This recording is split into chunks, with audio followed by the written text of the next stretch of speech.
Movie शुरू होती है एक आर्किटेक्ट को दिखाते हुए जिसका नाम जॉन होता है। वो अपनी मैरिड लाइफ को लेकर काफी परेशान रहा करता था क्योंकि उसकी अपनी वाइफ के साथ अक्सर लड़ाई रहा करती थी। उनका एक छोटा बेटा भी था जो कि अपने पेरेंट्स के इस बिहेवियर की वजह से परेशान रहा करता था। अब जॉन अपनी साइड पर काम कर रहा होता है कि तभी उसे ख्याल आता है कि उसकी बेटे की बर्थडे है। वो सोचता है कि आज वो घर जाके अपनी वाइफ से सुलह कर लेगा और कोशिश करेगा कि वो दोबारा ना लड़े ताकि उनका बेटा खुश रह सके। अब वो अच्छे से अपना काम करके घर जाता है और जैसे उसने प्लान किया था उसी को फॉलो करते हुए अपनी वाइफ से सुलह कर लेता है। और ये देख के उनका बेटा बहुत खुश होता है क्योंकि कौन अपने पेरेंट्स को एक साथ नहीं देखना चाहता। अब वो लोग सब साथ बैठे होते हैं कि तभी टीवी पर एक न्यूज आती है। उसमें यही बता रही होती है कि बहुत सारे कॉमेट्स दुनिया में पहुंचने वाले हैं। सब लोग काफी घबरा जाते हैं। एक कॉमेट बरमूडा ट्रायंगल में गिर चुका है और उसके काफी ज्यादा आफ्टर शॉक्स हैं। जॉन फौरन से घर से बाहर जाकर देखता है, तभी वहाँ पर भी एक आफ्टर शॉक वेव आती है जिससे जॉन बेचारा गिर जाता है और आसमान में उड़ते हुए बर्ड्स भी काफी डर रहे थे, रैंडमली इधर उधर उड़ रहे थे। इवन उनके घर के शीशे भी टूट जाते हैं।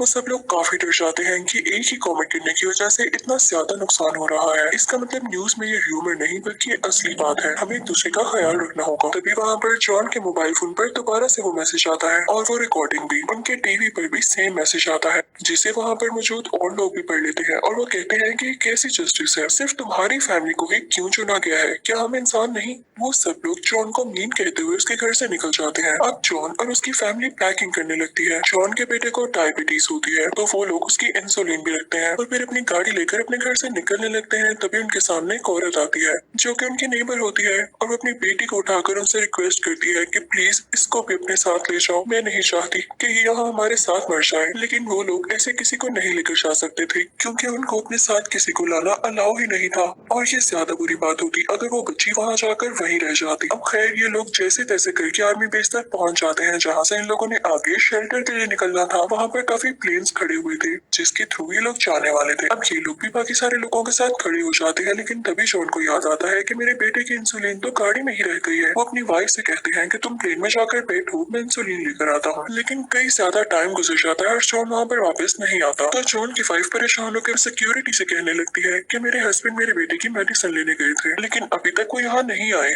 आप प्लीज उनका वेट कर लीजिएगा। लेकिन यहाँ पर जॉन की वाइफ से गलती हो गई थी क्योंकि जिस प्लेन में वो कुछ लोगों को लेकर जा रहे थे उनमें उनका रूल ये था कि वो पेशेंट्स को नहीं रखते। उस प्लेन में कोई भी पेशेंट अलाउ नहीं था तो वो जॉन की वाइफ और उसके बेटे को अपने साथ ले जाते हैं। उधर जॉन को जब मेडिसिन मिल जाती है तो वो वापिस आता है। वो अपनी बीवी और बेटे को आवाजें देने लगता है लेकिन वहाँ पर कोई भी नहीं होता। वो समझता है कि हो सकता है ये लोग प्लेन में जाकर बैठ गए हों क्योंकि मैंने इनको बैठने का कहा था। और फिर वो भी प्लेन के अंदर चला जाता है लेकिन प्लेन में उसे अपनी वाइफ और बेटा कहीं नहीं मिल रहे होते। तो वो उन्हें ढूंढने लगता है लेकिन फिर भी वो लोग उसे नजर नहीं आते। तो वो बैठ जाता है कि हो सकता है वो किसी और तरफ और ढूंढते ढूंढते यहाँ पर आ जाए। अब प्लेन में ही आदमी जब जॉन के हाथ में वो मेडिसिन बॉक्स देखता है तो उससे पूछता है कि तुम्हारी मेडिसिन है। तो जॉन कहता है नहीं मेरे बेटे की है। तो वो आदमी कहता है कि इस मेडिसिन बॉक्स के साथ तुम यहाँ पर कैसे आ गए, वो लोग तो सभी पेशेंट्स को बाहर रोक रहे हैं। तो जॉन यहाँ काफी परेशान हो जाता है ये सोचते हुए कि मेरा बेटा भी तो एक पेशेंट है और जरूर उन लोगों ने उसको रोक लिया होगा। वो प्लेन से बाहर जाने की कोशिश करता है लेकिन लोग उसे रोक लेते हैं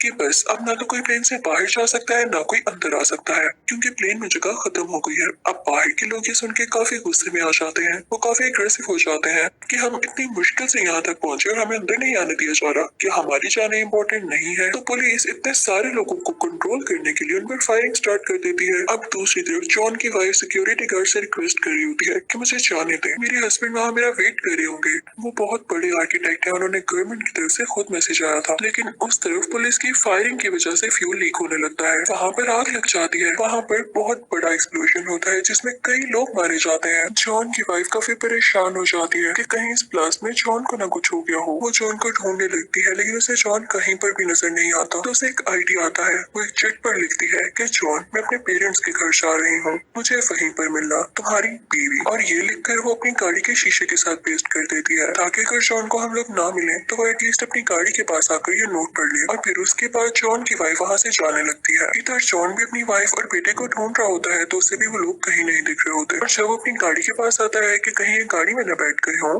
तो उसे गाड़ी पर वो नोट मिलता है तो उसे पढ़ के उसे काफी अच्छा फील होता है कि शुक्र है मेरी बीवी और बेटा ठीक है। उधर हम जॉन की वाइफ और बेटे को देखते हैं जो कि स्टोर की तरफ जा रहे होते हैं और जैसे ही वो स्टोर में एंटर होते हैं तो वहाँ पर कुछ एग्रेसिव लोग उन पर फायरिंग करने लगते हैं, लेकिन वो दोनों अपनी जान बचाकर वहाँ से बाहर निकल आते हैं। बाहर निकलते ही उन्हें एक कार नजर आती है तो जॉन की वाइफ उस कार में बैठे आदमी से कहती है कि हम दोनों को अंदर आने दें, हमें एक एड्रेस तक पहुँचा दें। तो वो आदमी उनको कार के अंदर बिठा लेता है। अब उन दोनों में बातें होने लगती है तो जॉन की वाइफ उसको बता देती है कि हम लोगों ने प्लेन में जाना था और शेल्टर की तरफ, लेकिन वो लोग इतने बुरे हैं कि उन लोगों ने मेरे बेटे को नहीं आने दिया क्योंकि इसे डायबिटीज थी। वो उसे सारी स्टोरी बताती है कि इस तरह से मैं अपने हस्बैंड से दूर हो गई हूँ और वो मुझे नहीं मिल रहे। जब गाड़ी ड्राइव कर रहा आदमी उसकी सारी बात सुन लेता है तो कहता है कि क्या वाकई उन लोगों ने पहले तुम्हें बुलाया और फिर इसको आने ही नहीं दिया? ऐसा कैसे हो सकता है, बल्कि इस बच्चे को तो ज्यादा जरूरत है शेल्टर की। उस आदमी की बातें कुछ अजीब भी फील हो रही थी। वो कहता है कि मैं खुद इसको वहाँ पर दोबारा छोड़ कर आऊंगा। तो जॉन की वाइफ कहती है नहीं नहीं,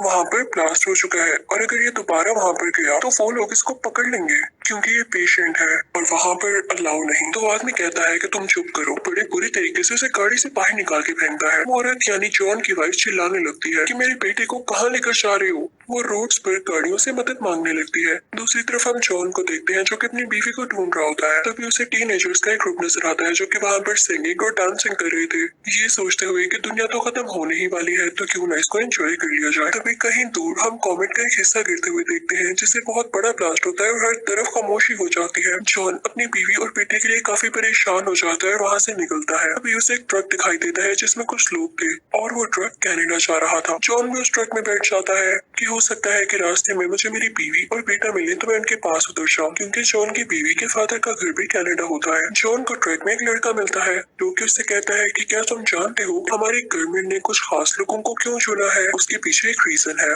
मेरी मदर डॉक्टर है और उन्होंने ही मुझे ये बताया है, क्योंकि तुम भी जानते हो कॉमेट्स गिरने के बाद दुनिया तबाह हो जाएगी, सारी बिल्डिंग्स तबाह हो जाएंगी और जाहिर है जब सब कुछ नॉर्मल होना शुरू होगा तो बिल्डिंग्स दोबारा बनाने की जरूरत होगी। और तुम जैसा कि तुमने बताया एक आर्किटेक्ट को गवर्नमेंट को तुम्हारी जरूरत होगी, वो सब अपने मतलब के लिए ही लेकर जा रहे हैं तुम्हें और मेरी मदर जैसे कई डॉक्टर्स को, ताकि अगर कोई बीमारी फैलती है तो उसे क्योर किया जा सके। वो उसे बताता है कि हम यहाँ कनाडा पहुँचेंगे तो आज रात यहाँ से आखिरी फ्लाइट जाएगी ग्रीनलैंड तक और ग्रीनलैंड पर ही वो शेल्टर हाउस है, हम लोग चुपके से वहाँ जाएंगे। बल्कि तुम अपना बताओ, तुम भी तो सिलेक्टेड हो तो तुम तो वैसे ही जा सकते हो। तो जॉन उसे बताता है कि हाँ मैं सिलेक्टेड था, लेकिन जो जो रीजंस आए और मैं प्लेन से बाहर आया वो सब उस लड़के को बताता है और साथ ये भी कि मेरी बीवी और बेटा खो चुके हैं, मुझे पहले उनको ढूंढना है। लेकिन वहाँ पे कुछ लोग उसे पकड़ लेते हैं और कहते हैं कि फौरन हमारे साथ चलो क्योंकि तुम्हें गवर्नमेंट ने सिलेक्ट किया है। अगर जॉन की बीवी और बेटा ना भी जाते तो उनको कोई फर्क नहीं पड़ना था, लेकिन फर्क उनको पड़ रहा था जॉन से, क्योंकि वो एक आर्किटेक्ट था।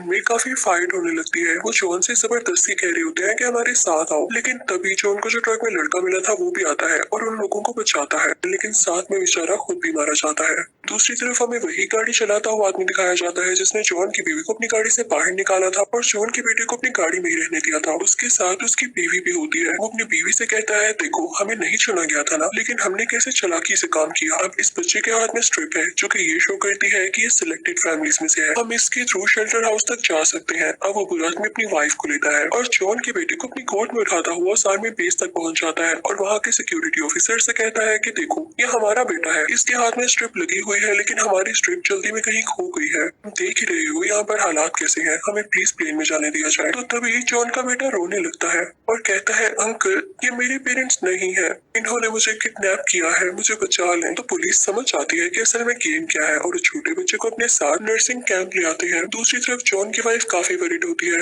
लेकिन लकीली उसे कोई लिफ्ट दे देता है तो वो भी यहाँ आर्मी बेस आ जाती है। सब लोगों से पूछने लगती है कि क्या आपने छोटे से बच्चे को देखा? वो अपने बेटे की निशानियां बता रही होती है। तभी एक सिक्योरिटी ऑफिसर उसे नर्सिंग कैंप पे ले आता है। जैसे ही वो लोग नर्सिंग कैंप पहुंचते हैं तो वहाँ पर एक डॉक्टर उसे बताता है कि आपके बेटे को हमने इंसुलिन लगा दिया है, परेशान मत हो, ये यहाँ सेफ है। तो जॉन की वाइफ अपने बेटे को गले से लगा लेती है। वहाँ जॉन की वाइफ एक नर्स से रिक्वेस्ट करती है कि क्या आप मुझे मेरे फादर के घर पहुँचा देंगे? वो उसे सारा एड्रेस बताती है तो नर्स कहती है कि ओके आप फिक्र नहीं करें, वहाँ के लिए एक बस निकलती है, मैं आपको वहाँ पर बिठा दूंगी। तो जॉन की वाइफ काफी खुश हो जाती है और फाइनली उस बस के थ्रू वहाँ तक पहुँच जाते हैं। अब जॉन की वाइफ अपने फादर के घर से बहुत करीब होती है। दूसरी तरफ जॉन भी जैसे तैसे करता हुआ अपनी वाइफ के फादर के घर पहुँच जाता है। वो वहाँ पर जाकर उनसे पूछता है कि क्या मेरी बीवी यहाँ पर आ गई है? तो उसकी वाइफ के फादर कहते हैं कि नहीं बेटा, क्या उसने आना था यहाँ?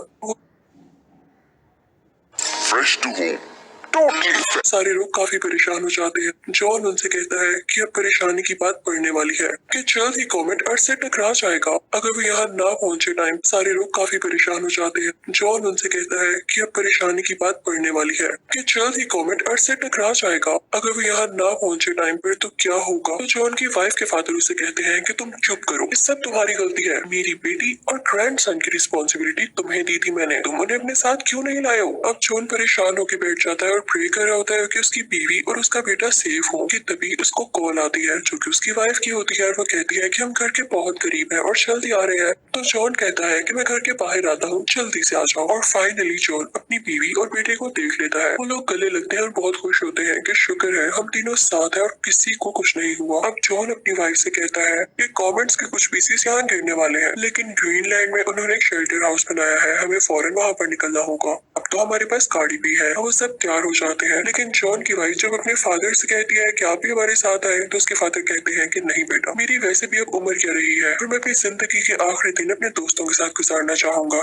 जहाँ पर मैं बड़ा हुआ। वैसे भी मौत आनी हो तो आकर रहती है, हम उसे रोक नहीं पाते। खैर मैं फिर भी दुआ करूंगा कि सब कुछ सेफ रहे, यहाँ पर कोई कॉमेंट न गिरे। तुम लोग जाओ और अपना ख्याल रखना। अब ये सीन काफी इमोशनल होता है क्योंकि जॉन की वाइफ अपने फादर की ऐसी बातें सुन के काफी दुखी हो जाती है, लेकिन उसे जॉन और अपने बेटे की खातिर जाना पड़ता है। अब वो लोग ग्रीनलैंड के लिए गाड़ी पर निकल पड़ते हैं कि तभी रास्ते में कॉमेट्स के छोटे छोटे हिस्से गिरने लगते हैं और जहाँ वो गिर रहे थे वहाँ आग लगती जा रही थी। और तो और जिस गाड़ी पर वो कॉमेट का हिस्सा गिर रहा था वो गाड़ी भी ब्लास्ट होती जा रही थी। इस तरह से हर तरफ ट्रैफिक बढ़ गई थी और डेड बॉडीज भी पड़ी हुई थी। वो लोग काफी परेशान हो जाते हैं। जॉन अपनी वाइफ को बताता है कि परेशान नहीं हो, तुम्हें हिम्मत नहीं हारनी, हमें अपने बेटे के लिए हिम्मत दिखानी होगी। वो उसे बताता है कि आज रात लास्ट फ्लाइट कनाडा से ग्रीनलैंड तक जा रही है, हमें जैसे तैसे करके उस प्लेन में बैठना होगा। अब वो लोग तेजी से अपनी गाड़ी चलाने लगते हैं, लेकिन काफी देर हो जाती है। कनाडा से निकलने वाला आखिरी प्लेन अब रनवे पर था, वो टेक ऑफ करने ही वाला था। तभी जॉन अपनी गाड़ी उस प्लेन के सामने ले आता है। तभी पायलट बाहर आता है और उससे बहस करने लगता है कि तुम पागल हो गए हो। तो जॉन से रिक्वेस्ट करता है कि प्लीज, तुझे बाकियों का नहीं पता लेकिन हम यहाँ पर सर्वाइवर हैं, मैं आपसे रिक्वेस्ट करता हूँ मुझे अंदर आने दे, मेरा छोटा सा बेटा है और इवन हम तो सिलेक्टेड फैमिलीज में से एक थे। तो पायलट को उन पर तरस आ जाता है और वो उन्हें प्लेन के अंदर ले आता है। फाइनली उनका प्लेन ग्रीनलैंड तक पहुंच चुका था, लेकिन अभी तक लैंड नहीं हुआ था। कुछ ही दूरी पर कॉमेट का कुछ हिस्सा जमीन पर जाकर गिरता है जिससे बहुत बड़ा ब्लास्ट होता है और इसकी इतनी ज्यादा शॉक वेव्स जनरेट होती हैं कि ऊपर प्लेन तक आती हैं। इसकी वजह से उनका प्लेन एक पहाड़ के साथ जाकर लगता है और क्रैश हो जाता है। वो सिर्फ आगे से डैमेज हुआ था और उसका सिस्टम रुक गया था। लक की बात यह है कि उसमें आग नहीं लगी थी, ना ही किसी पैसेंजर को कुछ हुआ। तभी ये सारे लोग हाथ हिलाने लगते हैं क्योंकि सामने आर्मी होती है और आर्मी इनको रेस्क्यू करने आ जाती है। आर्मी फौरन से इन लोगों को शेल्टर हाउस के अंदर ले जाती है जो कि एक बहुत बड़े बंकर की तरह था। वो वक्त आ चुका था जब बहुत बड़ा कॉमेट इस दुनिया पर गिर चुका था। बाहर बहुत बड़ा ब्लास्ट होता है जिससे पूरी दुनिया हिलने लगती है, जैसे बहुत बड़ा अर्थक्वेक आया हो। बहुत जोरदार आवाज आती है और शेल्टर हाउस यानी उस बंकर के अंदर लोग भी काफी हिल जाते हैं और डरने लगते हैं। जॉन अपनी फैमिली को गले से लगा लेता है और यहाँ पर उसे सारे फ्लैशबैक आने लगते हैं और वो अपनी फैमिली से कहता है कि मैं तुम सबसे बहुत प्यार करता हूँ। लेकिन तब अचानक से खामोशी हो जाती है। बाहर की दुनिया पूरी तरह से तबाह हो चुकी थी, लेकिन अब कोई कॉमेट ऐसा नहीं बचा था जो कि गिरने वाला हो, क्योंकि आखिरी कॉमेट गिर चुका था और उसी ने काफी तबाही मचा दी थी। हर तरफ पॉइजनस गैसेस फैल जाती हैं, तो सब लोगों को बाहर नहीं आने दिया जाता क्योंकि शेल्टर हाउस में कुछ खाना भी था और कुछ फैसिलिटीज भी थी, इसलिए कुछ महीने तक उन लोगों को अंदर ही रखा जाता है। लेकिन जैसे ही बाहर का एटमॉस्फेयर कुछ ठीक होने लगता है तो ये चैम्बर यानी शेल्टर हाउस का दरवाजा खोल दिया जाता है और जब ये लोग बाहर आते हैं तो देखते हैं कि पूरी दुनिया तबाह हो चुकी है। लेकिन बहुत ज्यादा शुक्र करते हैं कि हम तो बच गए। इनको न्यूज मिलती है कि दुनिया के छोटे छोटे कोनों में ये शेल्टर हाउसेस बनाए गए थे और इनकी तरह कुछ और लोग भी बाकी बचे हैं जो कि सब मिलकर एक नई दुनिया का स्टार्ट करेंगे। और इसी के साथ ये मूवी यही एंड हो जाती है। Thank you for watching.